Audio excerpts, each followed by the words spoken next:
Before we begin my review of Resident Evil Village, I'm just letting you know that while I do have no spoilers, I do briefly give my impressions of the story as a whole. This shouldn't hinder your experience of Resident Evil Village at all. All the footage I use are trailers and previous games. I do show some set pieces in gameplay, so if you want to just put your phone down and listen to my review, that's completely fine. Recently, I've become a fan of the long-running Resident Evil series when I first played Resident Evil 7. It was the first game I reviewed on this channel and the first horror game I've ever played. I was so blown away that I had to try out more. And that's exactly what I did. Less than a year, I played Resident Evil 2 Remake, and certainly last but not least, Resident Evil 4. This game changed my perspective on Resident Evil as a whole. There's very little horror in Resident Evil 4. There are very few puzzles in Resident Evil 4. There's very little backtracking in Resident Evil 4. So it makes Resident Evil 4 a Resident Evil game. Well, not much really, but it still kicks butt. The gunplay and movement are dated, but in a world full of monotonous first-person shooters, it feels like something new and fresh. You shoot a guy in the face, kick him out the window, throw down the ladder, and jump out the window yourself. At the time, this was a huge change from any Resident Evil game. The previous games, you had tank controls and a horror-focused atmosphere. One of the best parts of Resident Evil 4 is the opportunities.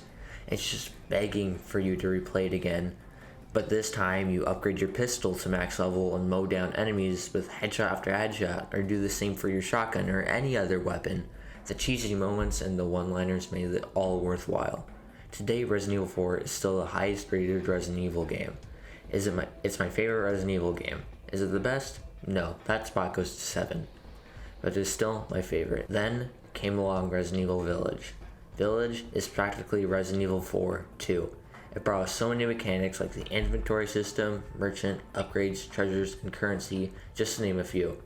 It brought us countless things from Resident Evil 7 like its first-person perspective, quick swap, and tone. Having combined the best elements of the old and new games, you would think that we would have the best Resident Evil game to date.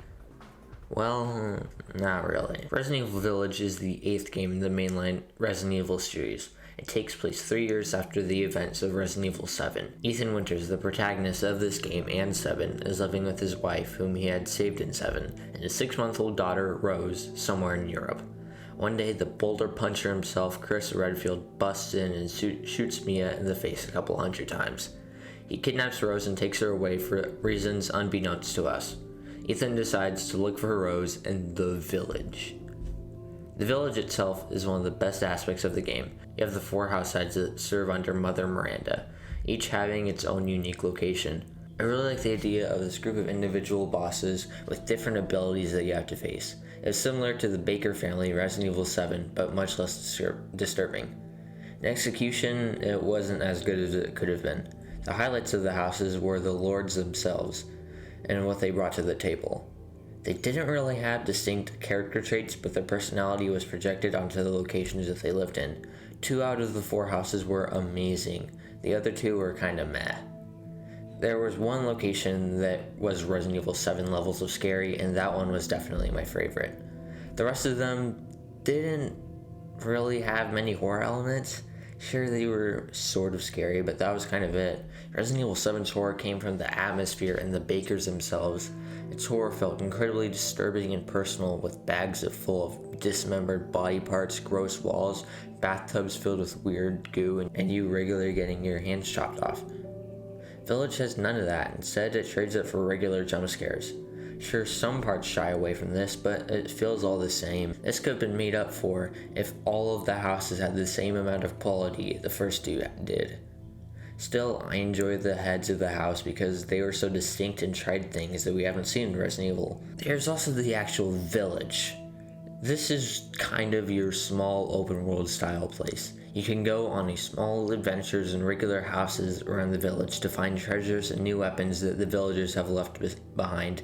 These almost act as side quests. You'll find yourself unlocking more of the village as you progress through the game. This was a welcome addition because it gives you a small break to stock up before you go to another location. You can also go hunting. This is a sort of side quest where you have to kill different animals and find their meat. You get a certain amount of ingredients, cook them up so they boost your stats like health and damage permanently. I didn't find myself using this a whole ton since it wasn't as fun as fighting monsters or getting a new shiny gun. It felt kind of shoehorned in at the last minute, but maybe I'll use it in another playthrough, who knows. Speaking of treasures, let's discuss the Duke. In Resident Evil 4, you had the merchant and his iconic "What are you buying?" line. You could buy items and upgrades from him. You could also sell your treasures that you found to him for currency. You can do this in Village as well, but instead of the merchant, you have the Duke.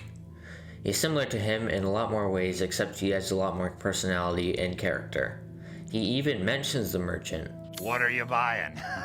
Just something an old friend of mine used to say. Just like in 4, it adds a whole new layer of depth to the gameplay. You can choose to stock up or upgrade your weapon. Your choice usually depends on the situation you're in. Collecting the treasures is straight out of Resident Evil 4 also. Enemies sometimes will drop little crystals that you can trade for currency. You'll also find treasures scattered throughout the locations. Some you can combine to highly increase their value, like in Resident Evil 4. They feel so rewarding to sell even if they aren't worth that much. Like I mentioned earlier, the Duke actually has a significance to the story and much more character than the merchant. There's no doubt Capcom want his lines to be as iconic as the merchant's. One big problem that Resident Evil 7 had was Ethan Winters. When you played as him, he didn't really show a whole ton of emotions. Ethan's arm getting chopped off didn't really seem to be a big deal to him, and he kind of shrugged it off. Ethan didn't really have much character either. I get that this was harder to achieve since Capcom wanted to go the first-person route with no traditional cutscenes. They never showed his face either, which is kind of weird. This is because they wanted to increase the immersion. This doesn't really work in Resident Evil, since a lot of the characters are, well, actual characters. Since the rest of Resident Evil 7 made up for it though. You would think that Capcom would have learned from the feedback and possibly flushed out Ethan. Well, this didn't happen. Instead, Ethan is back to his regular whining and pointing out things that are right in front of your face. Surely he did get a little bit more story, but this was very poorly explained. You know who's the best character in Village? Chris Redfield. He's actually really cool and his design is on key, much better than Resident Evil 7's. The moments with him are fleeting though, and you always want more. Instead, we're stuck with Captain Obvious, aka Ethan Winters. Now let's get into the good stuff, the gameplay. Holy moly, does this feel like Resident Evil 4. It feels so satisfying to hit an enemy, their head explodes, and they drop some lei for you to spend at the shop. The weapons feel great, especially the shotgun, and the weapon variety is also amazing.